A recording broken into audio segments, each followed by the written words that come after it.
बिस्मिल्लाहिर्रहमानिर्रहीम। इस लेक्चर में हम अंडरग्राउंड केबल्स की डिफरेंट इलेक्ट्रिकल करैक्टरिस्टिक्स को स्टडी करेंगे, जिसमें हम देखेंगे कि अंडरग्राउंड केबल की इंसुलेशन रेजिस्टेंस कैसे कैलकुलेट की जाती है, अंडरग्राउंड केबल्स की कैपेसिटेंस कैसे कैलकुलेट की जाती है। इसके अलावा अंडरग्राउंड केबल्स में डाइलेक्ट्रिक स्ट्रेस क्या है, ग्रेडिंग ऑफ केबल्स किसको कहते हैं, और अगर हमारे पास 3 कोर केबल्स हों तो उनकी कैपेसिटेंस कैसे कैलकुलेट की जाएगी। हम पहले देख चुके हैं कि हमारे पास जो सिंगल कोर केबल होती है, इसके सेंटर में एक कंडक्टर होगा और उसकी सराउंडिंग में एक इंसुलेशन की लेयर होगी, और इंसुलेशन की लेयर के बाहर हमने मेटेलिक शीट लगाई होगी।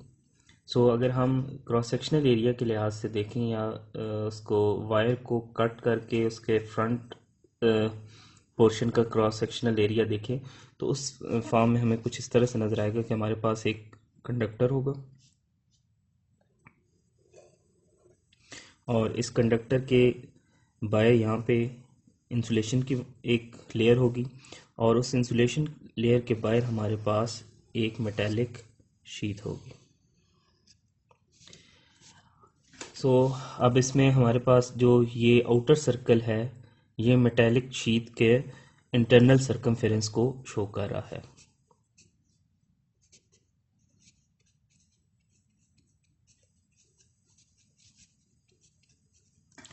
जबकि जो ये सर्कल है, ये हमारे पास कंडक्टर को रिप्रेजेंट कर रहा है, ये कोर को रिप्रेजेंट कर रहा है।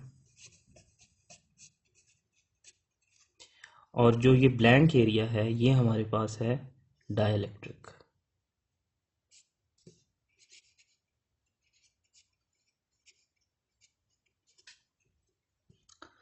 अज्यूम करते हैं कि जो हमारे पास ये कंडक्टर है, इसका रेडियस हम ले लेते हैं R1, और इसी के सेंटर से जो इंटरनल रेडियस होगा शीट का, मेटेलिक शीट का, वो होगा R2। और अब हमने देखना है कि जो हमारे पास इंसुलेशन रेजिस्टेंस है वो हम कैसे एवेलुएट करेंगे। तो पहले हम समझ लेते हैं कि इंसुलेशन रेजिस्टेंस क्या चीज़ है। इंसुलेशन रेजिस्टेंस से मुराद ये है कि इस कंडक्टर में से लोड करंट फ्लो कर रहा होगा और इसके इर्द गिर्द क्या है, इंसुलेशन है। अब क्या होगा कि कुछ ना कुछ लीकेज करंट इस कंडक्टर से इस इंसुलेशन के अंदर फ्लो करके इस शीट की तरफ जा रहा होगा। अब जो डाइलेक्ट्रिक होगा, अच्छा डाइलेक्ट्रिक वो होता है जो कम से कम लीकेज करंट को अपने अंदर से पास होने दे। अब जो डाइलेक्ट्रिक उस करंट को अपोजिशन देगा, उसको हम क्या कहेंगे, इंसुलेशन रेजिस्टेंस। यहाँ पे एक और बात समझने वाली ये है कि जो लीकेज करंट होगा वो along the axis of conductor नहीं फ्लो करेगा, बल्कि रेडियली फॉर्म में फ्लो करेगा। यानी अगर हम एक कंडक्टर लें, फॉर एग्जांपल ये एक वायर है, अब इसमें से जो करंट लोड करंट फ्लो कर रहा होगा वो इस डायरेक्शन में फ्लो कर रहा होगा, लेकिन जो लीकेज करंट होगा वो यहां से फ्लो कर रहा होगा। इस दोनों में ये फर्क है। अब लीकेज करंट किस फॉर्म में फ्लो कर रहा है, रेडियल फ्लो है, जबकि लोड करंट का जो फ्लो है वो एक्सियल फ्लो है। इसका मतलब ये हुआ कि अब अगर हमें इंसुलेशन रेजिस्टेंस निकालनी है तो हमने जो अपोजिशन देखनी है, वो जो करंट को अपोजिशन फेस हो रही होगी, वो ना कि इस डायरेक्शन में फेस हो रही होगी बल्कि इस डायरेक्शन में फेस हो रही होगी। अब हम जो रेजिस्टेंस निकालने के लिए हम जो बेसिक रिलेशन यूज करेंगे वो क्या होगा, R is equal to rho L over A। इसमें से रो रेजिस्टिविटी है, L आम तौर पे हम जो रेजिस्टेंस में इसमें लेते हैं लेंथ ऑफ कंडक्टर लेते हैं, लेकिन यहाँ पे अब हमें क्या लेना है, यहाँ पे ये चीज़, क्योंकि हम इंसुलेशन की रेजिस्टेंस निकाल रहे हैं, तो ये क्या आ जाएगी, length of insulation in the path of leakage current. तो ये कौन सी लेंथ है, ये लेंथ, ये वाली लेंथ नहीं आ रही, बल्कि ये लेंथ कौन सी है, जो कि आपके पास इस डायरेक्शन में उसको फेस कर रहे हैं। तो लेट्स अज्यूम हम क्या करते हैं कि हम एवेलुएट करने के लिए दो इमेजिनरी सर्कल ड्रा कर लेते हैं। ये जो पहला सर्कल ड्रा किया मैंने, इसका सेंटर से फासला सपोज करें x है, और अब अगर हम x में डी एक्सचेंज लाएं तो एक और सर्कल बन जाता है, यानी अब इसमें चेंज कितना आ रहा है, डी एक्स चेंज लाने से एक और सर्कल बनता है। तो अगर हमारे पास यहाँ एक्स पे एक सर्टन रेजिस्टेंस थी, तो डिस्टेंस चेंज होने की वजह से हमारे पास एक नई रेजिस्टेंस आएगी। तो इसका मतलब अब हम डिफरेंशियल रेजिस्टेंस कैलकुलेट करना चाहते हैं। तो डिफरेंशियल रेजिस्टेंस कैलकुलेट करने के लिए अब यहाँ हमारे पास क्या आ जाएगा, डी आर रो। और जैसे मैंने पहले बताया कि ये जो लेंथ है, ये लेंथ ऑफ कंडक्टर नहीं है, बल्कि ये लेंथ है करंट को जो अपोजिशन मिल रही है उसकी लेंथ। तो वो हमारे पास क्या है, एक्स आएगा। तो अब क्योंकि यहाँ डिफरेंशियल रेजिस्टेंस है, तो इसका मतलब है एक्स जो होगा वो क्या होगा, डी एक्स बन जाएगा। एरिया में हमारे पास क्या आएगा, 2 पाई एक्स एल। अब जब हम इसको इंटीग्रेट करेंगे, तो इंटीग्रेट करने के लिए हमें लिमिट्स लगानी है। तो हम लिमिट्स क्या लगाएंगे, क्योंकि अगर आप एक्सट्रीम वैल्यूज़ लगाना चाहते हो, तो एक्सट्रीम वैल्यूज़ में जो इनिशियल वैल्यू होगी वो इस कंडक्टर की बाउंड्री होगी जिसका रेडियस बनता है R1, और दूसरी लिमिट होगी वो आउटर जो आपका सर्कल बन रहा है जो कि शीट का इंटरनल रेडियस है, वो आ जाएगी। तो यानी डी आर आपके पास कैसे कैलकुलेट होगा, R1 to R2 rho dx over 2 pi x l. अब इसको जब आप मज़ीद सॉल्व करें और इसमें वैल्यूज़ पुट करें, तो हमारे पास जो फाइनल आंसर निकलता है वो रेजिस्टेंस का निकलता है रो। यहाँ से ये जब आप इंटीग्रेशन लगाएंगे तो ये चीज़ ख़त्म हो जाएगी। सो अब हमारा जो फाइनल आंसर निकलता है वो rho into rho rho divided by 2 pi L natural log of R2 over R1। तो ये हमारे पास फाइनल रिजल्ट निकल रहा है। अब इस रिजल्ट में जो सिग्निफिकेंट पॉइंट है समझने वाला वो ये है कि जो ये लेंथ थी, ये लेंथ थी कंडक्टर की या इंसुलेशन की, ठीक है। जबकि जो यहाँ ऊपर आपने dx लिखा था, ये क्या कौन सी लेंथ थी, जो कि लीकेज करंट को फेस हो रही थी जब वो कंडक्टर से शीट की तरफ फ्लो कर रहा है। तो इसका मतलब ये है कि अब आप यहाँ से देख सकते हैं कि जो लीकेज इंसुलेशन रेजिस्टेंस है, ये आपके पास लेंथ के डायरेक्टली प्रोपोर्शनल आई है। लेंथ के मतलब, इस लेंथ का मतलब है ये जो एक्सियल लेंथ बन रही है। जबकि आमतौर पे हम ये देखते हैं कि जो आपकी रेजिस्टेंस होती है ये क्या होती है, डायरेक्टली प्रोपोर्शनल। तो यहाँ पे ये क्या आई है, सॉरी, ये इन्वर्सली प्रोपोर्शनल आई है कि आपकी जो रेजिस्टेंस है ये आपके इसके इन्वर्सली प्रोपोर्शनल आ गई, यानी आपकी insulation resistance is inversely proportional to its length. और ये मैं अगेन क्लियर करता चलूँ, यहाँ पे जो dx हमने यूज़ किया था, ये कौन सा dx था, ये dx वो था जो कि आपको लीकेज करंट जिस डायरेक्शन में फ्लो हो रहा है उस डायरेक्शन का जो फासला था उसको हमने इस्तेमाल किया था। जबकि ये जो L लिखा हुआ ये है हमारे पास एक्चुअल जो लेंथ बनती है इंसुलेशन की, वो। तो हमने क्या देखा कि हमारे पास जो इंसुलेशन रेजिस्टेंस है एक सिंगल कोर केबल की, वो इन्वर्सली प्रोपोर्शनल होती है लेंथ के। अब हम देखते हैं कि हम एक सिंगल कोर केबल की कैपेसिटेंस कैसे कैलकुलेट करेंगे। तो अब हम सिंगल कोर केबल की कैपेसिटेंस कैलकुलेट करेंगे। इसके लिए हम डायग्राम जो यूज़ करेंगे उसको हम बना लेते हैं। हम पहले बनाएंगे कंडक्टर, और इसकी गिर्द एक डाइलेक्ट्रिक की लेयर है, और फिर इसकी गिर्द एक मेटालिक शीट है। सो अब आप देख सकते हैं कि ये कंडक्टर है, तो कैपेसिटर के अंदर 2 प्लेट्स होती हैं और दरमियान में डाइलेक्ट्रिक होता है। तो यहाँ पे भी ये जो एक कंडक्टर है ये एक प्लेट का काम करेगी। इसके बाद ये जो डाइलेक्ट्रिक है ये इंसुलेटर का काम कर रहा है, और इसके बाद ये जो दूसरी मेटालिक शीट है ये दूसरी प्लेट का काम कर रही है। सो अब हम क्या करते हैं कि जिस तरह हमने ओवरहेड लाइंस के लिए कैपेसिटेंस कैलकुलेट की थी, यहाँ पे भी हमने वही स्टेप्स फॉलो करने हैं। हम 2 इमेजिनरी सर्कल्स बनाते हैं यहाँ पे,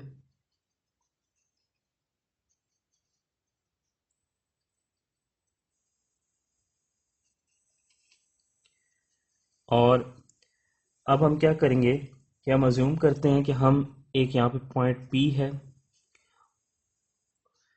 और इस पॉइंट P का कंडक्टर के सेंटर से जो डिस्टेंस बन रहा है वो x है।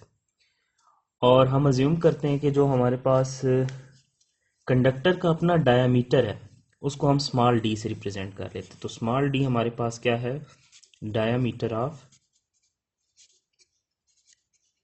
कंडक्टर, और कैपिटल D हम ले लेते हैं इंटरनल डायामीटर ऑफ या इनसाइड डायामीटर ऑफ मेटेलिक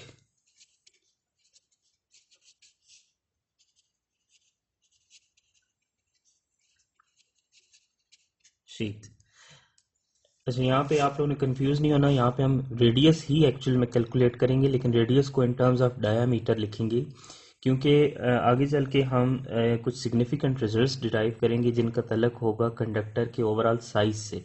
तो साइज का तल्लक हम डायामीटर से रिलेट करेंगे, इसलिए यहाँ पे ऑल द फॉर्म अब जब हम डेरिवेशन कर रहे होंगे तो उसमें हम रेडियस यूज़ करें। तो रेडियस हम कैसे यूज़ करेंगे कि कंडक्टर का जब हमने रेडियस लिखना है तो हमने इसको क्या लिख देना है, d/2 करके। अब हम स्टेप्स वही परफॉर्म करेंगे जो कि हमने ओवर हेडलाइंस के केस में की थी, कि सबसे पहले हम क्या निकालते हैं, फ्लक्स डेंसिटी। तो इलेक्ट्रिक फ्लक्स डेंसिटी जो होती है उसको हम यहाँ पे रिप्रेजेंट करेंगे D से। और अब हम इलेक्ट्रिक फ्लक्स डेंसिटी की निकाल रहे हैं इस x या ये जो पॉइंट P है, इस पॉइंट के ऊपर जो इलेक्ट्रिक फ्लक्स डेंसिटी बनती है उसको निकाल रहे हैं। तो उसको मैं लिख लेता हूँ dx। तो इलेक्ट्रिक फ्लक्स डेंसिटी हमने ऑलरेडी पढ़ी है कि इलेक्ट्रिक फ्लक्स डेंसिटी होता है कूलम पर मीटर स्क्वायर, या जो चार्ज आपका होता है और वो यूनिट एरिया के ऊपर जो चार्ज होता है वो आपकी फ्लक्स डेंसिटी को रिप्रेजेंट करता है।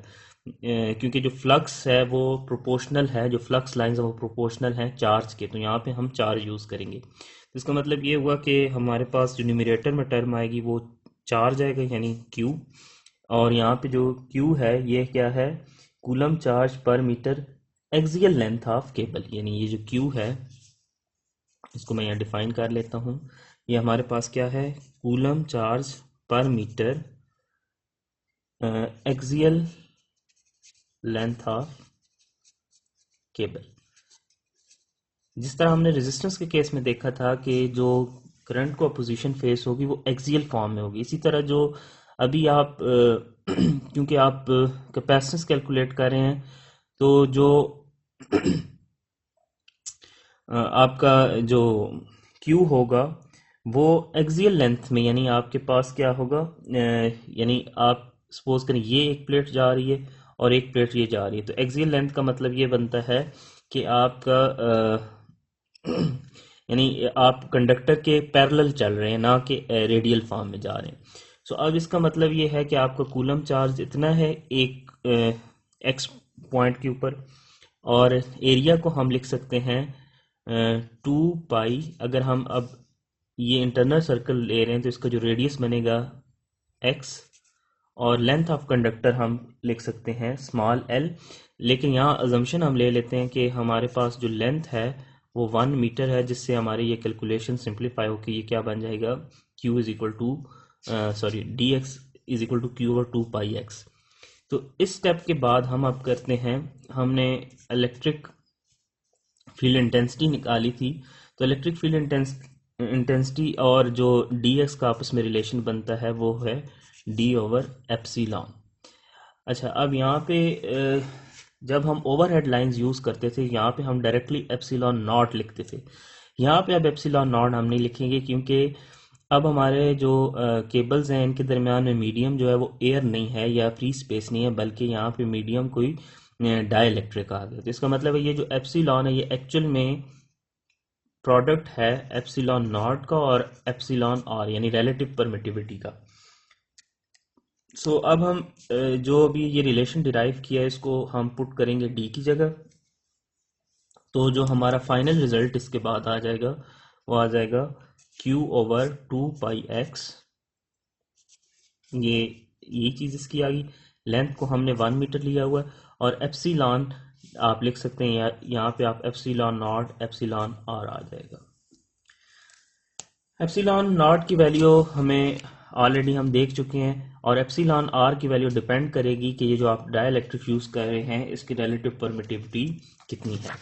तो जिस तरह हम ओवरहेड लाइंस के केस में करते थे कि जो हमारा तीसरा स्टेप होता था, हम वोल्टेज की कैलकुलेशन करते थे, यहाँ भी हम ऐसे ही करेंगे कि हम अब वोल्टेज की कैलकुलेशन करेंगे। तो हम देखते हैं कि जो वोल्टेज होगी, यानी अब अगर आप देखना चाह रहे हैं कि अगर आप किसी भी चार्ज को इस सर्कल जिसका रेडियस एक्स है, इससे इस आउटर सर्कल की तरफ मूव करवाना चाह रहे हैं, तो आपको जो उसके ऊपर वर्क डन करना पड़ेगा वो पोटेंशियल डिफरेंस या वोल्टेज कहलाएगी। इसी तरह अब अगर हम एक्सट्रीम केस लें, तो एक्सट्रीम केस में आप क्या करना होगा कि आपको अगर एक चार्ज को इस कंडक्टर की बाउंड्री से इस शीट के तक मूव करना है, तो जो वर्क डन करना पड़ेगा वो वोल्टेज कहलाएगा। तो अब वोल्टेज को जिस तरह हमने रेजिस्टेंस को कैलकुलेट करते हुए हमने क्या किया था कि हमने इस डिफरेंशियल डिस्टेंसेस लेके हमने उन डिफरेंशियल डिस्टेंसेस के लिए डिफरेंशियल रेजिस्टेंस निकाल ली थी, और फिर सम अप किया था उसको इंटीग्रेशन करके, तो हमें टोटल रेजिस्टेंस मिल गई थी। और एक चीज़ और मैं यहाँ पर क्लियर करता चलूँ कि जो हमारे पास यहाँ पे रेजिस्टेंस निकली थी, ये रेजिस्टेंस हमारे पास टोटल रेजिस्टेंस थी, यानी इसकी जो यूनिट निकलनी थी ये क्या थी, मीटर या सॉरी यूनिट जो हमारी थी वो ओम्स आनी थी, यानी ये ओम पर किलोमीटर या ओम पर मीटर नहीं है, बल्कि ये क्या है, यूनिट ओम्स है।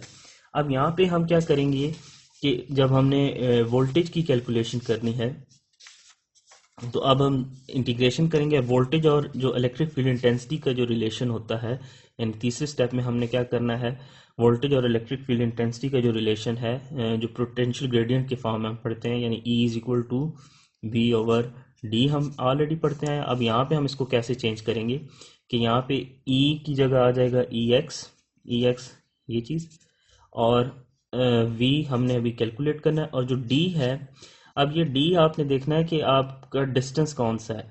तो अब ये डिस्टेंस जो है, अगेन ये कंडक्टर की या केबल की जो है वो ये एक्सियल लेंथ नहीं है, बल्कि क्योंकि आप चार्ज को रेडियल फॉर्म में मूव करवा रहे हैं, तो जो यहाँ पे आपका D आएगा ये बेसिकली X आएगा यहाँ पे। सो अब जब हम वोल्टेज कैलकुलेट करेंगे, तो क्योंकि हम डिफरेंशियल डिस्टेंस के लिए वोल्टेज कैलकुलेट करें, तो हमारे पास जो वोल्टेज आएगी वो आएगी V इज इक्वल टू ई, और इसके हम डिफ्रेंशिएट करेंगे कंडक्टर की जो रेडियस है उससे जो आउटर शीट है उसके रेडियस तक। ये यहाँ पे मैं क्लियर करता हूँ, जो मैं रेडियस बोल रहा हूँ इसका मतलब यहाँ मुझे D/2 लिखना है, और E इंटू डी एक्स आ जाएगा।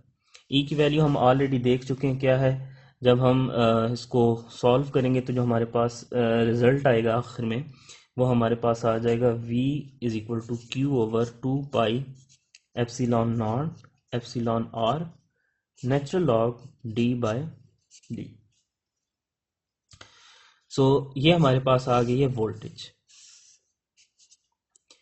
अब अगर हम इस वोल्टेज को वापस इधर पुट कर लें इस रिलेशन के अंदर यहाँ पे, तो अब हम इससे E की वैल्यू भी निकाल सकते हैं इन टर्म्स ऑफ ये जो आपके पास चार्ज और ये चीज़ें आ रही होंगी, इनकी फॉर्म में हम निकाल सकते हैं।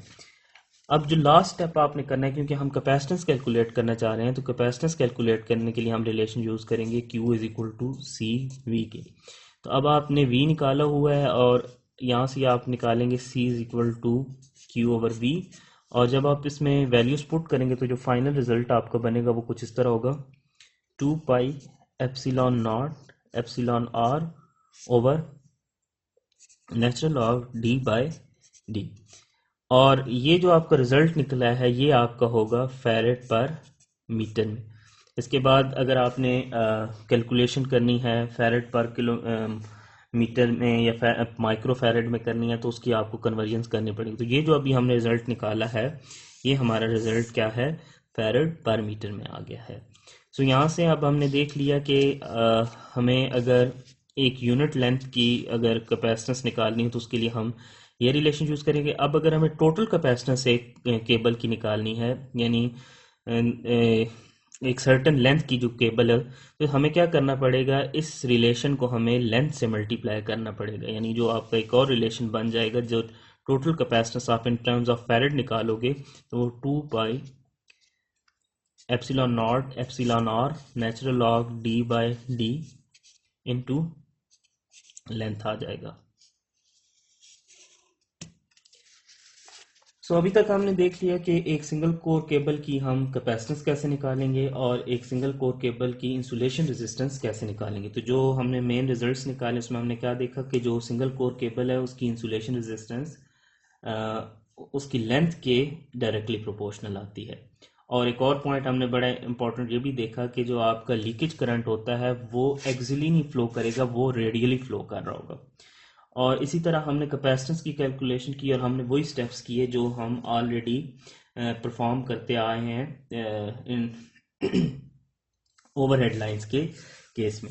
अब हम निकालते हैं कि जो तीसरा पॉइंट है हमारे इस लेक्चर का वो ये है कि अब हमें निकालना है कि एक सिंगल कोर केबल की डाइलेक्ट्रिक स्ट्रेस आप कैसे कैलकुलेट करोगे। तो उसके अंदर हम कोई नए रिलेशन नहीं यूज़ करेंगे, यही जो रिलेशंस हमने अभी निकाले हैं इन्हीं को हम इस्तेमाल करेंगे। इसमें से हम जो पहला रिलेशन ये देख सकते हैं कि यहाँ से आप Q अगर आप आंसर डिराइव करें, ठीक है, यानी आपका जो सिंपल इलेक्ट्रिक फील्ड इंटेंसिटी है वो तो यही रिलेशन है। यानी इलेक्ट्रिक स्ट्रेस हम पहले कोरोना के जो लेक्चर था उसमें हम देख चुके हैं कि जो इलेक्ट्रिक स्ट्रेस होता है या पोटेंशियल ग्रेडियंट होता है या इलेक्ट्रिक फील्ड इंटेंसिटी, तीनों एक ही चीज़ के नाम है। तो ये आपका यही रिलेशन है, यानी Q/2 पाई। यहाँ पे x की जगह आपका आ जाएगा जिस डिस्टेंस के लिए, अगर आप कंडक्टर की सरफेस पे देखना चाह रहे हैं तो स्मॉल d आ जाएगा, अगर आप शीट की इंटरनल देखना चाह रहे हैं तो यहाँ कैपिटल D आ जाएगा। लेकिन अगर आप इसको in terms of voltage express करना चाहते हैं तो अब आप अगर यहाँ से देखेंगे Q आ रहा है तो आप इस वोल्टेज वाले रिलेशन में से Q की वैल्यू एवेल्युएट कर लें, यानी Q को इक्वल की एक साइड पे रखें और बाकी चीज़ें दूसरी साइड पे लेके आएं और उसको वापस इसमें पुट करें।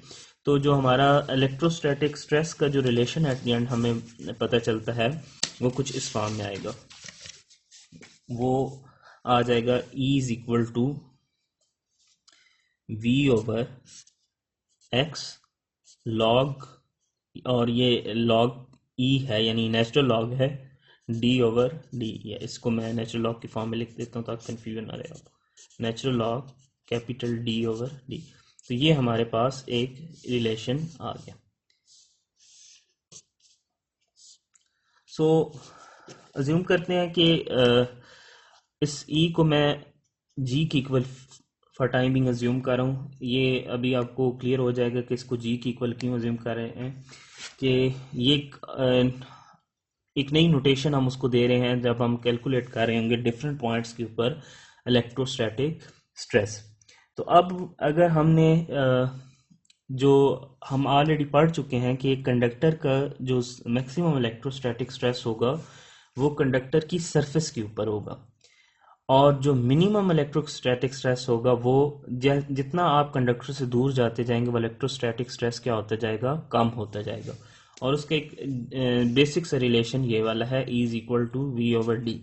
यहाँ से हमें पता चल रहा है कि आपका अगर डिस्टेंस कम है तो ये E की वैल्यू क्या हो जाएगी, ज़्यादा हो जाएगी। अगर डिस्टेंस ज़्यादा होता जाएगा तो E की वैल्यू क्या होती जाएगी, कम होती जाएगी। तो यहाँ पे भी अगर हम G मैक्स निकालना चाहते हैं कि maximum electric field electrostatic stress किधर होगा, तो G मैक्स हमारे पास क्या निकलेगा, इस x की जगह में क्या पुट करना पड़ेगा, small d/2 natural log d/d। इसी तरह अगर हमने मिनिमम इलेक्ट्रोस्टैटिक स्ट्रेस निकालना है तो मिनिमम इलेक्ट्रोस्टैटिक स्ट्रेस क्या होगा, शीट की बाउंड्री के ऊपर, तो ये हो जाएगा V/कैपिटल D/2 नेचुरल लॉग d/d। अब अगर हम इन दोनों एक्सप्रेशंस की, या ये जो दोनों आपकी इक्वेशंस बन रही हैं 1 और 2, इनको अगर हम डिवाइड करें तो हमारे पास जो फाइनल रिजल्ट निकल आता है वो कुछ इस तरह से होगा। अगर हम इन दोनों को डिवाइड कर दें, इस साइड को भी और इस साइड को, इसमें ये V और V कैंसिल आउट हो गया, ये भी कैंसिल आउट हो गया, और आपका ये डिनोमिनेटर में आ जाएगा, ये न्यूमरेटर में चला जाएगा, तो आपका यहाँ पे आ जाएगा D/D। तो ये आपका G max over G minimum इसके इक्वल आ गया। तो यहाँ पे G को आप बेशक E मैक्स भी लिख सकते हैं, ये जस्ट सिंबल है, इसकी और कोई ऐसा सिग्निफिकेंस नहीं है। सिर्फ इसको E से इसलिए डिफ्रेंशिएट किया गया है कि हमारे जो डिफरेंट पॉइंट्स के ऊपर आपका स्ट्रेस है उसको हमने जी के लिहाज से देख लिया। तो अब आपके पास जो एक फाइनल रिलेशन बन गया वो ये चीज़ बन गई है। यहाँ से आप क्या देख सकते हैं कि अगर आपको कंडक्टर की सरफेस के ऊपर इलेक्ट्रोस्टैटिक स्ट्रेस का पता है तो आप शीट पे जो इलेक्ट्रोस्टैटिक स्ट्रेस निकाल सकते हैं। कैसे? शीट के ऊपर जो इलेक्ट्रोस्टैटिक स्ट्रेस होगा वो जी मिनिमम होगा।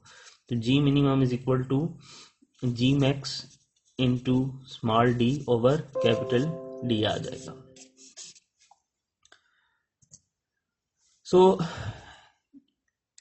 यहाँ इस डेरिवेशन का पर्पस क्या था कि इससे हमें यह पता चला कि जो आपका मैक्सिमम इलेक्ट्रोस्टैटिक स्ट्रेस होगा वो कंडक्टर की सरफेस पे होगा, और जैसे जैसे आप कंडक्टर की सरफेस से दूर जाते जाएंगे इलेक्ट्रोस्टैटिक स्ट्रेस क्या होता जाएगा? कम होता जाएगा। इलेक्ट्रोस्टैटिक स्ट्रेस की जो इन्फॉर्मेशन है वो बहुत इंपॉर्टेंट है, क्योंकि इलेक्ट्रोस्टैटिक स्ट्रेस को देखते हुए हम जो इंसुलेशन है उसकी डाइलेक्ट्रिक स्ट्रेंथ का अंदाज़ा लगाएंगे। क्योंकि जितनी कंडक्टर की सरफेस पे इलेक्ट्रोस्टैटिक स्ट्रेस होती है, एटलीस्ट आपका जो डाइलेक्ट्रिक है उसकी जो डाइलेक्ट्रिक पावर है, या जो उसको उस इलेक्ट्रोस्टैटिक स्ट्रेस को जो बर्दाश्त करने की एक उसमें कैपेबिलिटी है वो एटलीस्ट उतनी होनी चाहिए जितना कंडक्टर की सरफेस के ऊपर इलेक्ट्रोस्टैटिक स्ट्रेस होता है। क्योंकि जैसे जैसे आप दूर जाएंगे तो ऑफ कोर्स इलेक्ट्रोस्टैटिक स्ट्रेस कम होता जाएगा, और अगर आप यूनिफॉर्म या होमोजीनियस डाइलेक्ट्रिक इस्तेमाल करें, होमोजीनियस डाइलेक्ट्रिक से मुराद ये है कि ऐसा डाइलेक्ट्रिक जिसकी थ्रू आउट द लेंथ एक ही जैसी परमिटिविटी है, तो या एक ही जैसी उसकी डाइलेक्ट्रिक स्ट्रेंथ है। तो इसका मतलब ये होगा कि जैसे जैसे आप कंडक्टर से दूर जाएंगे तो इलेक्ट्रोस्टैटिक स्ट्रेस कम होता जाएगा। तो अब अगर आप सेम होमोजीनियस इस्तेमाल करें तो इसका मतलब वो कंडक्टर से दूर उस चीज़ को क्या कर रहा होगा? बियर कर रहा होगा। लेकिन जो हमारे लिए मेन पॉइंट है वो ये है कि कंडक्टर की सरफेस पे आया वो उस इलेक्ट्रोस्टैटिक स्ट्रेस को बियर कर सकता है कि नहीं। इसका मतलब ये है कि जो ये रिलेशंस हैं ये हमें ये बताते हैं कि हमारे पास जो कंडक्टर की सरफेस पे मैक्सिमम इलेक्ट्रोस्टैटिक स्ट्रेस होगा, और उसी इलेक्ट्रोस्टैटिक स्ट्रेस को देखते हुए हम इंसुलेशन की डाइलेक्ट्रिक स्ट्रेंथ का अंदाज़ा लगाएंगे। अब हम देखते हैं कि अगर हमें एक केबल के कंडक्टर के इकोनॉमिकल साइज एवेलुएट करना है तो वो हम कैसे करेंगे। जैसे कि आप इस रिलेशन में देख सकते हैं कि जो हमारे पास मैक्सिमम इलेक्ट्रोस्टैटिक स्ट्रेस है ये हम देख चुके हैं कि ये कंडक्टर की सरफेस के ऊपर होगा, जबकि जो मिनिमम इलेक्ट्रोस्टैटिक स्ट्रेस होगा वो शीट के ऊपर होगा, या जो शीट का internal radius sorry internal boundary है उसके ऊपर होगा। अब अगर हम इकोनॉमिकल साइज निकालना चाहते हैं तो हमें इस मैक्सिमम जो हमारे पास इलेक्ट्रोस्टैटिक स्ट्रेस है इसको हमने क्या करना है? कम करना है। और क्योंकि हम कंडक्टर का साइज निकालना चाह रहे हैं इसका मतलब है हमने एक्चुअल में क्या एवेलुएट करना है? हमने डी एवेलुएट करना है, क्योंकि डी क्या है? ये कंडक्टर का डायमीटर है। तो अब अगर हमने जी मैक्स की वैल्यू को कम करना है तो अल्टीमेटली हमें इस डिनोमिनेटर की टर्म को क्या करना होगा? ज़्यादा करना होगा। तो अब हम क्या करेंगे? हम डी, ये जो कैपिटल डी है इसका हमने एक आंसर निकालना है जिसके कॉरस्पॉन्डिंग हमारा जी मैक्स क्या आ रहा हो? कम से कम आ रहा हो।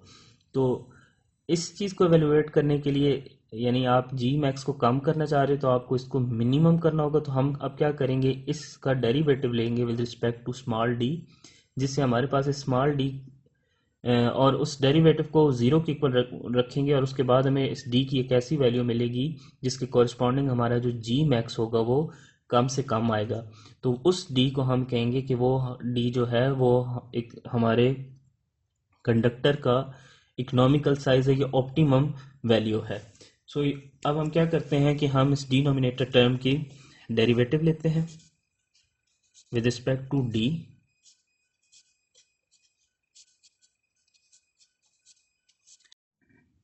सो अब जब हम इसका डेरिवेटिव लेंगे तो जो हमारे पास फाइनल रिजल्ट आएगा वो इसको हमने इक्वल टू ज़ीरो पुट करना है। तो फाइनल रिजल्ट जो हमारा आएगा वो कुछ इस फॉर्म में आता है, natural log D over D minus one is equal to zero.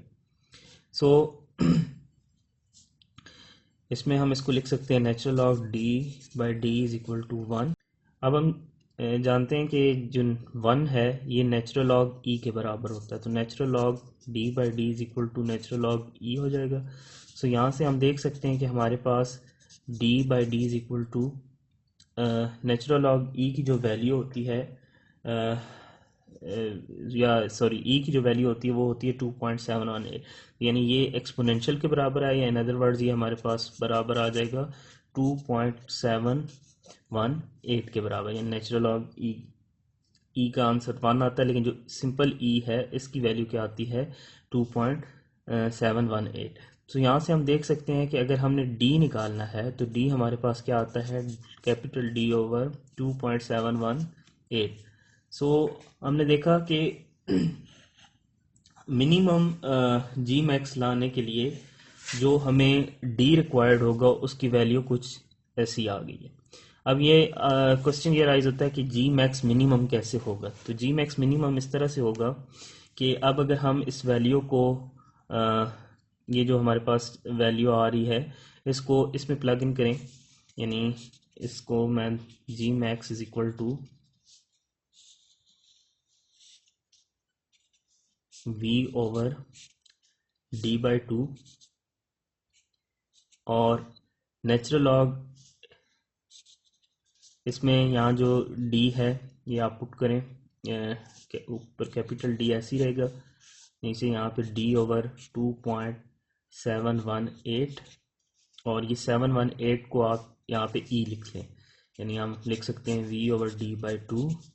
ये डी और ये डी कैंसिल हो गया और ये 2.718 यहाँ पे आ जाएगा। तो ये बेसिकली किसकी वैल्यू थी, ये थी ई, और नेचुरल लॉग ई हमारे पास क्या होता है 1। तो जो हमारे पास फाइनल रिजल्ट आता है वो आता है V over D by 2। So ये जो अभी हमारे पास रिजल्ट निकला है G max is equal to V D by 2, ये हमारे पास मिनिमम वैल्यू है इलेक्ट्रोस्टैटिक स्ट्रेस की जो कि आप अचीव कर सकते हो एक डी के, अगर आप डी को कैपिटल डी बाई 2.718 रखें।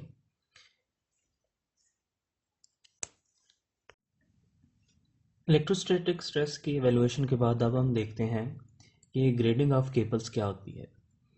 ग्रेडिंग ऑफ केबल्स का मतलब ये होता है कि जो डाइलेक्ट्रिक के अंदर इलेक्ट्रोस्टैटिक स्ट्रेस है वो हमने यूनिफॉर्म अचीव करना होता है, क्योंकि अभी तक जो हमने रिलेशंस देखे हैं उनमें हमने देखा कि अगर हम कंडक्टर के सरफेस पे देखते हैं तो वहाँ पे इलेक्ट्रोस्टैटिक स्ट्रेस सबसे ज़्यादा होगा, और जैसे जैसे हम शीट की तरफ जाएंगे, मेटालिक शीट की तरफ, तो वहाँ पे इलेक्ट्रोस्टैटिक स्ट्रेस क्या होता जाएगा, कम होता जाएगा।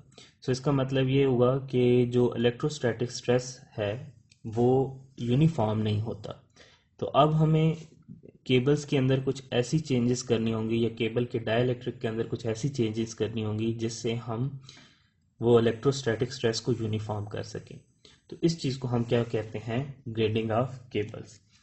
सो अब ग्रेडिंग ऑफ केबल्स इसलिए ज़रूरी होती है कि अगर हमारे पास जैसे कि फॉर एग्जांपल अगर हम डाइलेक्ट्रिक की स्ट्रेंथ को जज करते हैं तो वो हम जज करते हैं कि सरफेस के ऊपर जो इलेक्ट्रोस्टैटिक स्ट्रेस है उसकी बेस पे, क्योंकि जो सरफेस के ऊपर इलेक्ट्रोस्टैटिक स्ट्रेस होगा वो सबसे ज़्यादा होगा। सो इस लिहाज से अगर हम देखें तो हम अगर अज्यूम करते हैं कि जो हम डाइलेक्ट्रिक सेलेक्ट कर रहे हैं उसकी थ्रू आउट जो प्रॉपर्टी है डाइलेक्ट्रिक की वो थ्रू आउट यूनिफॉर्म है, होमोजीनियस है। तो इसका मतलब ये है कि वो कंडक्टर की सरफेस पे जो मैक्सिमम इलेक्ट्रोस्टैटिक स्ट्रेस उसको भी बियर करेगा, और जैसे जैसे हम सरफेस से दूर जाते जाएंगे तो स्ट्रेस कम होता जाएगा, लेकिन स्टिल हम जो डाइलेक्ट्रिक इस्तेमाल कर रहे होंगे वो उसकी स्ट्रेंथ क्या होगी, ज़्यादा होगी। तो वो स्ट्रेंथ ज़्यादा होने का मतलब क्या है कि हम अननेसेसरली एक स्ट्रॉन्ग डाइलेक्ट्रिक यूज़ कर रहे हैं, तो वहाँ पे कॉस्ट का भी इशू आ सकता है। सो इसका मतलब ये है कि अगर हम ग्रेडिंग ऑफ केबल्स कर दें तो इससे क्या होगा कि हम डाइलेक्ट्रिक की जो स्ट्रेंथ है उसको ऐसे रख सकते हैं कि जितनी हमें हमारे एक सर्टेन एरिया के ऊपर इलेक्ट्रोस्टैटिक स्ट्रेस आ रहा है उसके मुताबिक डाइलेक्ट्रिक की स्ट्रेंथ को सिलेक्ट करें। इसको मैं एक एग्जांपल के तौर पे इस तरह समझाता हूँ कि फॉर एग्जांपल ये हमारे पास कंडक्टर है, और हमें पता है कि जो इसकी सरफेस है इसके ऊपर हमारा जो इलेक्ट्रोस्टैटिक स्ट्रेस होना है वो जी मैक्स है या ई मैक्स है। अब अज्यूम करते हैं कि ये हमारे पास है शीट, और ये दरमियान में सारा डाइलेक्ट्रिक है, तो जो मिनिमम वैल्यू वो यहाँ पे है। इसका मतलब ये है कि जैसे ही आप कंडक्टर से दूर जा रहे हैं हमारे पास जो इलेक्ट्रोस्टैटिक स्ट्रेस है या ई या जी जो भी आप सिंबल यूज़ कर रहे हैं उसको, वो हमारे पास क्या हो रहा है, कम हो रहा है। तो अब अगर हमारे पास ये वैल्यू कम होती जा रही है जैसे जैसे आप इससे दूर जा रहे हैं, और अगर आप dielectric through out uniform use करें, यूनिफॉर्म यूज़ करने का मतलब ये है कि इसकी थ्रू आउट डाइलेक्ट्रिक स्ट्रेंथ एक जैसी है, तो इसका मतलब है कि अगर सपोज करें कि यहाँ पे आपका जो इलेक्ट्रोस्टैटिक स्ट्रेस था वो था 10 kV पर सेंटीमीटर, तो सपोज करें कि जो आप डाइलेक्ट्रिक यूज़ करते हैं इस उसका भी जो है वो है 10 kV पर सेंटीमीटर। सो अब ये सरफेस के लिए तो ये सूटेबल है, लेकिन जब आप सपोज करें इस पॉइंट पे आते हैं, अब जो डाइलेक्ट्रिक स्ट्रेस होगा वो क्योंकि कम हो रहा है, अज्यूम कर लेते हैं कि वो हो गया है 5 kV पर सेंटीमीटर। लेकिन ये जो आपका आपने डाइलेक्ट्रिक यूज़ किया क्योंकि ये थ्रू आउट होमोजीनियस है, इसका मतलब उसकी स्ट्रेंथ यहाँ पे भी कितनी होगी, 10 kV पर सेंटीमीटर। तो ये चीज़ होती है, आप इसको अननेसेसरीली ओवर स्ट्रॉन्ग बना रहे हो। इसके अलावा अगर हमारे पास अनइक्वल स्ट्रेस डिस्ट्रीब्यूशन है तो हमें इंसुलेशन की जो थिकनेस है वो भी ज़्यादा करनी होगी, और जिससे केबल का जो साइज़ है वो इंक्रीज़ हो जाएगा, और इससे ये भी हो सकता है कि आपकी जो इंसुलेशन का ब्रेकडाउन भी अकर हो जाए, जिस तरह हमने देखा था कि स्ट्रिंग थी, जो सस्पेंशन इंसुलेटर्स की जो एक स्ट्रिंग थी उसके अक्रॉस जो अनइक्वल वोल्टेज डिस्ट्रीब्यूशंस थी, तो कुछ ऐसा ही कंसेप्ट यहाँ पे भी अप्लाई हो रहा है कि अगर हमारी इंसुलेशन के अंदर स्ट्रेस डिस्ट्रीब्यूशन नॉन यूनिफॉर्म है तो उससे इंसुलेशन क्या हो सकती है, उसका ब्रेकडाउन अकर हो सकता है। अब इस इशू को रिजॉल्व करने के लिए यानी केबल्स के अंदर यूनिफॉर्म स्ट्रेस की डिस्ट्रीब्यूशन करने के लिए ग्रेडिंग की जाती है। तो ग्रेडिंग के लिए जो दो टेक्निक्स इस्तेमाल होती हैं वो, उनमें से पहली है कैपेसिटेंस ग्रेडिंग और दूसरी है इंटरशीथ ग्रेडिंग।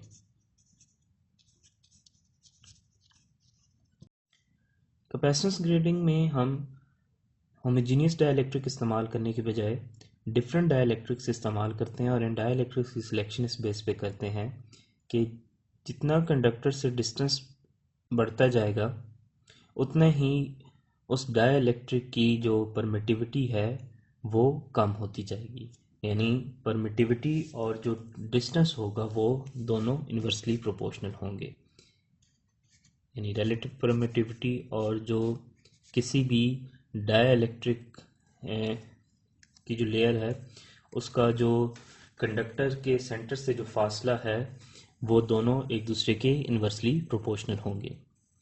अब हम कैपेसिटेंस ग्रेडिंग को समझने के लिए इस डायग्राम की हेल्प लेते हैं।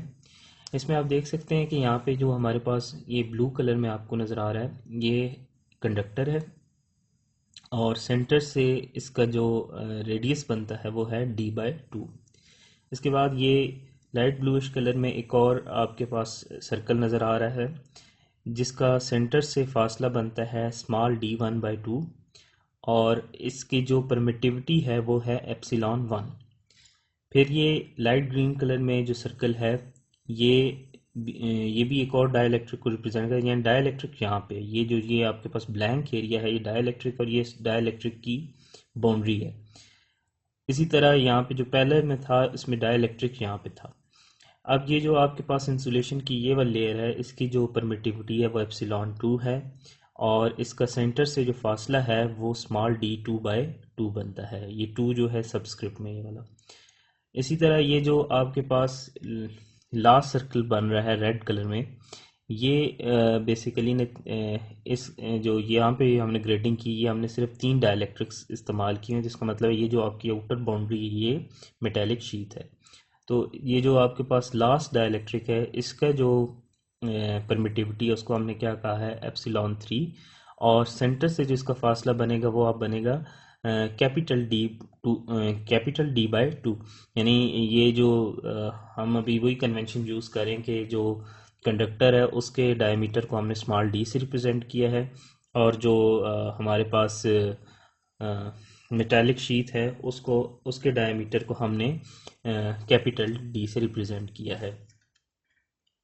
अब यहाँ पे जो हमने चीज़ जिसका हमें ध्यान रखना था वो ये था कि जैसे जैसे x की वैल्यू बढ़ेगी वैसे ही रिलेटिव परमिटिविटी भी क्या होती जाएगी, कम होती जाएगी। यानी इसको देखते हुए हम ये अंदाज़ा लगा सकते हैं कि जो ये पहले वाला डाइलेक्ट्रिक है ये कंडक्टर के सबसे ज़्यादा नज़दीक है, यहाँ x की वैल्यू कम है तो यहाँ पे जो रिलेटिव परमिटिविटी होगी वो ज़्यादा होगी। इसी तरह जो ई एप्सिलॉन 2 है इधर x की वैल्यू बढ़ गई है तो इसका मतलब ये E1 से कम होगी एप्सिलॉन 2, और इसी तरह एप्सिलॉन 3 इससे कम होगी। और इस केस में हम देख सकते हैं कि इस केस में जो x1 की वैल्यू है वो कम है, x2 की ज़्यादा, ये x3 x1 ये मैं इनके कॉरस्पॉन्डिंग जो बाउंड्रीज के ऊपर जो डिस्टेंस बन रहे हैं उनको ले रहा हूँ। अब कैपेसिटर ग्रेडिंग काम कैसे करेगी, इसके लिए आप ये ग्राफ देखें जो कि ये हमने बनाया है कि जिसके अंदर हम मैक्सिमम इलेक्ट्रोस्टैटिक स्ट्रेस को या इलेक्ट्रोस्टैटिक स्ट्रेस को हम x से रिलेट कर रहे हैं, या सेंटर से जो डिस्टेंस बनता है किसी भी डाइलेक्ट्रिक की जो बाउंड्री है उससे रिलेट करें। यानी हम इलेक्ट्रोस्टैटिक स्ट्रेस और x को आपस में रिलेट करें। तो ये जो पहली आपको ब्लू लाइन नज़र आ रही है ये कंडक्टर के अंदर इलेक्ट्रोस्टैटिक स्ट्रेस है जो कि यूनिफॉर्म है और इसलिए ये मैक्सिमम वैल्यू है। तो कंडक्टर की बाउंड्री पे इतना ही है। फिर जैसे जैसे हम इस बाउंड्री से बाहर जा रहे हैं वैसे ही ये इलेक्ट्रोस्टैटिक स्ट्रेस क्या होता जा रहा है, कम होता जा रहा है। लेकिन जैसे ही हम इस बाउंड्री पे पहुंचे हैं तो दोबारा आगे मीडियम में ऐसी चेंजेस आई हैं कि वो जो इलेक्ट्रोस्टैटिक स्ट्रेस है वो दोबारा कांस्टेंट हो गया है। फिर जब हम इस डाइलेक्ट्रिक के अंदर मूव करते हैं तो ये फिर कम होना शुरू हुआ है। जैसे ही हम इसकी बाउंड्री पे पहुंचे और दूसरा डाइलेक्ट्रिक शुरू हुआ है तो फिर दोबारा से ये इलेक्ट्रोस्टैटिक कांस्टेंट हो गया है, और यहाँ पे जो आपका इलेक्ट्रोस्टैटिक स्ट्रेस की मैक्सिमम वैल्यू आई है और फिर अचानक कम हुई है। तो जब आप कैपेसिटेंस ग्रेडिंग करते हो तो उसमें हम देख सकते हैं कि जो हमारा पोटेंशियल ग्रेडियंट है या जो इलेक्ट्रोस्टैटिक स्ट्रेस है वो क्या हो जाता है, वो सॉर्ट ऑफ कांस्टेंट होना शुरू हो जाता है। तो अब जितनी ये लेयर ज़्यादा होती जाएंगी उतनी ही अच्छी ग्रेडिंग होती जाएगी, और जो बेस्ट या आइडियल ग्रेडिंग होगी उसके अंदर जो नंबर ऑफ डाइलेक्ट्रिक्स यूज़ हो रहे होंगे वो इन्फिनिट हो जाएंगे। तो अब इसमें हम ये देखते हैं कि यहाँ पे ये काम कैसे कर रहा होगा, मैथमेटिकली इसको समझ लेते हैं कि जैसे कि हमने देखा कि हमारे पास जो एप्सिलॉन आर है ये हमने इन्वर्सली प्रोपोर्शनल लिया है एक्स के, और अब इस प्रोपोर्शनलिटी के साइन को ख़त्म करने के लिए हम कांस्टेंट लगाएंगे तो ये हमारे पास बन जाएगा के बाय एक्स। और जो पोटेंशियल ग्रेडियंट की हमने इक्वेशंस इससे पहले पढ़ी हैं, E is equal to q 2 pi epsilon naught epsilon r x. तो अब ये जो एप्सिलॉन आर है इसकी जगह हम इसको पुट करते हैं Q over 2 pi epsilon not और के बाय एक्स, और एक्स ये कैंसिल आउट हो गया। तो अब आप ये देखें ये बन गया 2 पाई एप्सिलॉन नॉट के। सो अब आप इससे यहाँ ये अंदाज़ा लगा सकते हैं कि यहाँ पे हमारे पास Q भी कांस्टेंट है, 2 पाई एप्सिलॉन नॉट भी कांस्टेंट और K भी कांस्टेंट। तो इसका मतलब ये है कि जो हमारे पास E की वैल्यू आई है वो क्या आ रही है, कांस्टेंट है। तो अब अगर आप E की वैल्यू कांस्टेंट लाना चाह रहे हो, E की वैल्यू कांस्टेंट लाने का मतलब क्या है, E क्या है, यूनिफॉर्म होगा, और एट द एंड हमने यही अचीव करना था। अब अगर E यूनिफॉर्म है तो इसका मतलब ये हुआ कि ई को यूनिफॉर्म रखने के लिए आपको ये रिलेशन इंश्योर करना है, यानी आपका जो रिलेटिव परमिटिविटी है ये एक्स के इन्वर्सली प्रोपोर्शनल होनी चाहिए। अगर ये प्रोपोर्शनैलिटी का रिलेशन नहीं रहता तो फिर हमारी जो ई है वो भी यूनिफॉर्म नहीं होगी। तो हमने देखा कि अगर हम इसको यूनिफॉर्म करना चाहते हैं इलेक्ट्रोस्टैटिक स्ट्रेस को, तो हमें जो एप्सिलॉन आर है और एक्स को वो डायरेक्टली हमें क्या सॉरी इन्वर्सली वो क्या होने चाहिए, रिलेट करने चाहिए। तो अब हम ये देख सकते हैं कि जो रिलेशन बनेगा अगर हम हर डाइलेक्ट्रिक की बाउंड्री के ऊपर निकालें, क्योंकि जो डाइलेक्ट्रिक की बाउंड्री होगी उसके ऊपर मैक्सिमम स्ट्रेस होगा। जैसे अभी यहाँ पे मैक्सिमम स्ट्रेस है और यहाँ पे आके कम हो गया, फिर इसी तरह यहाँ पे जो स्ट्रेस होगा वो ज़्यादा है, फिर यहाँ पे आके कम हो गया, फिर इसी तरह यहाँ पे स्ट्रेस ज़्यादा है, फिर आगे कम हो गया। तो इसका मतलब ये है कि जो हम तीनों के लिए अगर मैक्सिमम डाइलेक्ट्रिक स्ट्रेंथ निकालें तो जी मैक्स का जो रिलेशन हमने पढ़ा है, अगर फॉर एग्जांपल पहले के लिए मैं जी वन मैक्स निकालता हूँ, ये निकलता है Q over pi epsilon not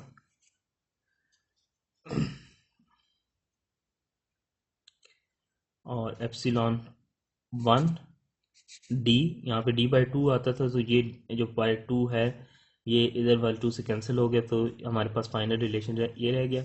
इसी तरह जो जी टू मैक्स होगा वो आएगा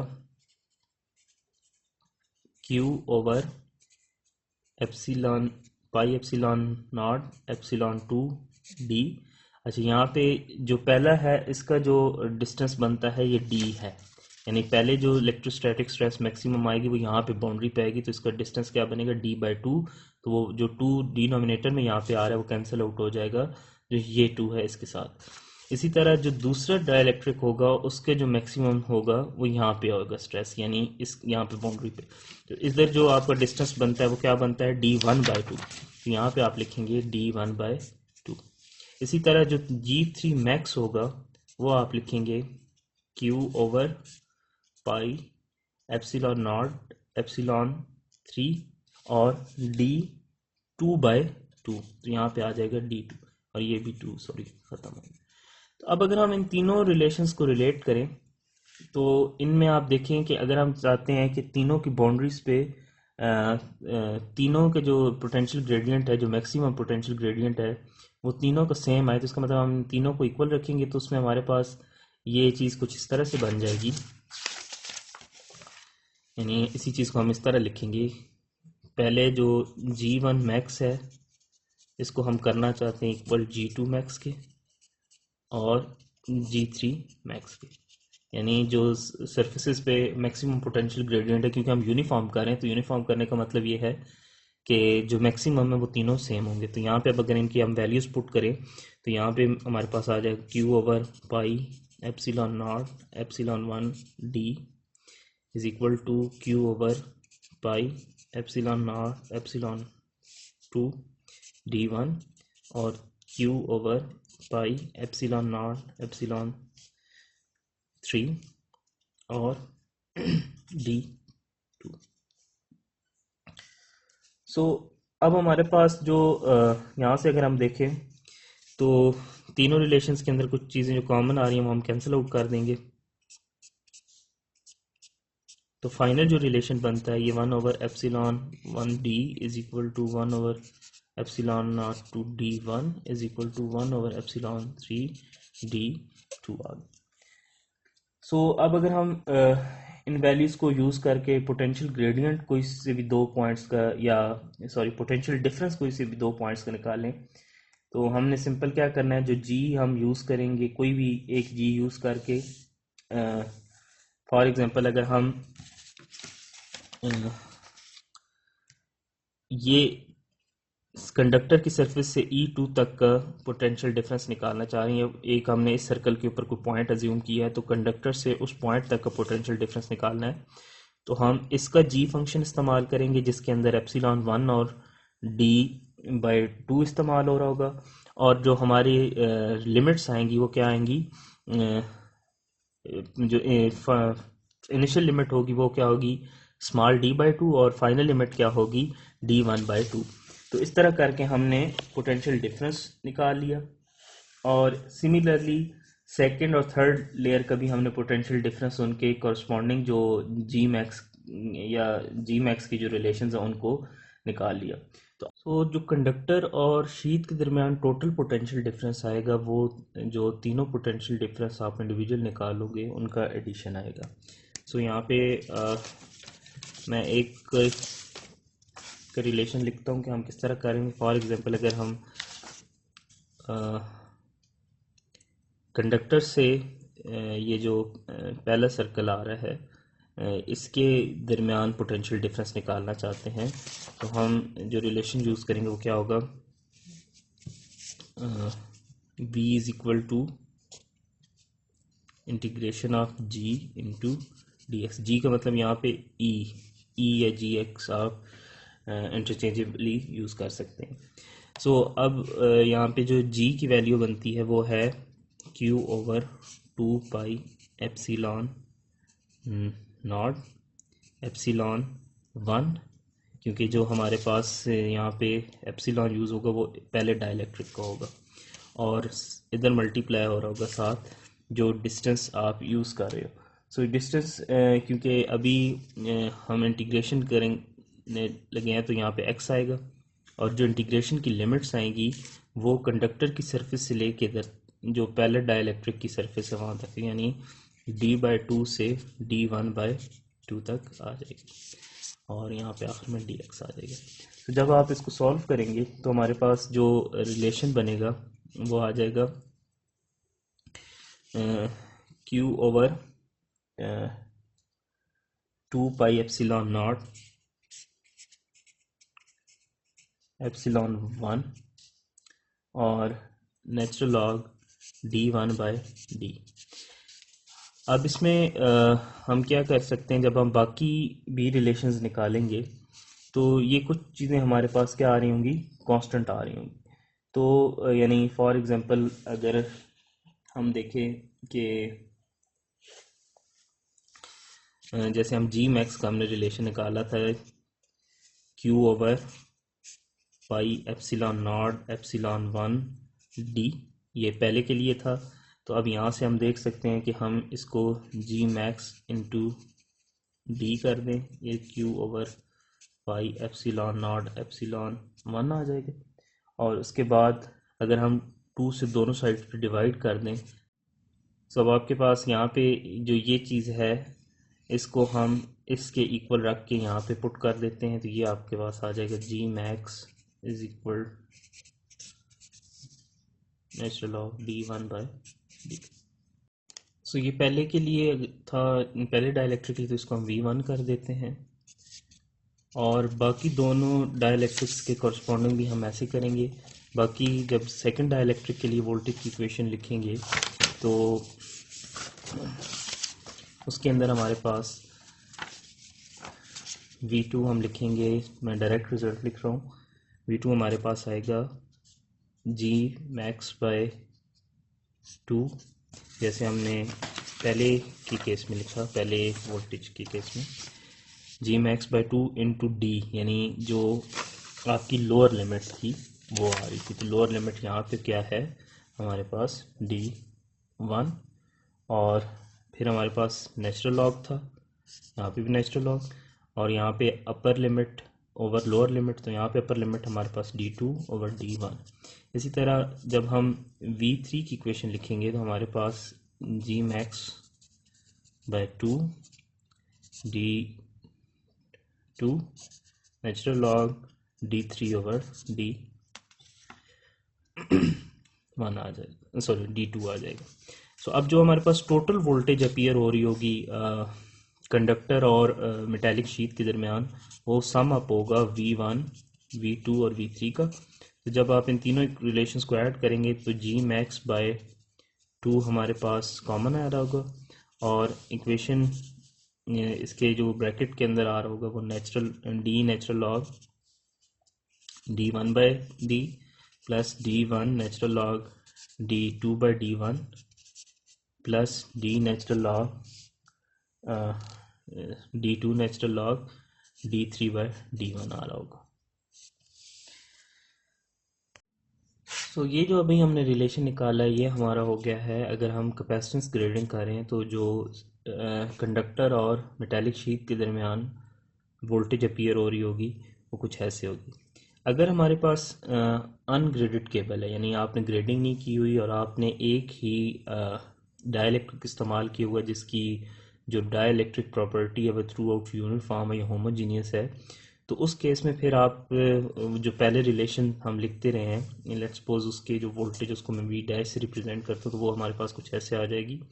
जी मैक्स बाई 2 उसमें भी आएगा, और लोअर लिमिट उसमें अगेन कंडक्टर की बाउंड्री होगी, और हायर लिमिट उसके अंदर क्या होगा, जो शीट का इंटरनल डायमीटर या रेडियस बन रहा है, यानी natural log D by D आ जाएगा। अब अगर आप इन दोनों टर्म्स को कंपेयर करें तो हमारे पास ऑफ कोर्स जो v है ये ग्रेटर आ रहा है v डैश से। सो इससे हम ये अंदाज़ा लगा सकते हैं कि जो हमारे पास ग्रेडेड केबल होगी वो हायर पोटेंशियल पे काम कर सकती है as compare to ungraded cable. बल इसका मतलब ये हुआ कि अगर हमारे पास अ, हम सेम इंसुलेशन की थिकनेस अज्यूम करें दोनों केसेस में, ग्रेडेड और अनग्रेडेड केबल के केस में, तो फॉर सेम थिकनेस जो अनग्रेडेड केबल होगी वो कम वोल्टेज को बियर कर पाएगी, और जो ग्रेडेड केबल होगी वो ज़्यादा वोल्टेज को बियर कर सकेगी। और कन्वर्सली अगर इसको देखें, तो यानी अगर हम दोनों के लिए सेम जो वोल्टेज है उसके लिए डिज़ाइन कर रहे हैं, तो इसका मतलब ये है कि हमें अनग्रेडेड केबल की जो थिकनेस होगी वो ज़्यादा रखनी पड़ेगी, क्योंकि फॉर द सेम वोल्टेज जो ग्रेडेड केबल होगी वो क्योंकि ज़्यादा वोल्टेज बर्दाश्त कर सकती है, तो इसलिए उसकी थिकनेस जो है वो हमें कम रखनी पड़ेगी। तो ग्रेडेड केबल की हमें थिकनेस कम रखनी होगी, और अनग्रेडेड केबल की जो इंसुलेशन की थिकनेस है वो हमें ज़्यादा रखनी होगी। इसमें आपने एक दो बातों का ध्यान रखना है कि ये जो अभी हमने सारी कैलकुलेशंस की हैं, इसमें हम जो इलेक्ट्रोस्टैटिक फोर्स की जो या ये जो इलेक्ट्रिक फील्ड इंटेंसिटी है इसकी मैक्सिमम वैल्यू को ले रहे थे। इसका मतलब जो हमारे पास वोल्टेज आएगी वो भी क्या होगी, मैक्सिमम या पीक वैल्यू आएगी, ना कि आरएमएस वैल्यू आएगी। दूसरी बात ये भी आपने ध्यान रखनी है कि ये जो हमने जी मैक्स तीनों के केस में हमने यहाँ पे ले लिया था, ये तभी पॉसिबल है अगर तीनों के केस में हम जी मैक्स सेम आ रहा है। अगर तीनों के केस में डिफरेंट पोटेंशियल है बाउंड्रीज के ऊपर, तो फिर वहाँ पे हर एक के कॉरस्पॉन्डिंग यानी जी मैक्स नहीं होगा, बल्कि वी वन के कॉरस्पॉन्डिंग उसको आप जी वन कहोगे, जी वन मैक्स, और वी टू के कॉरस्पॉन्डिंग जी टू मैक्स।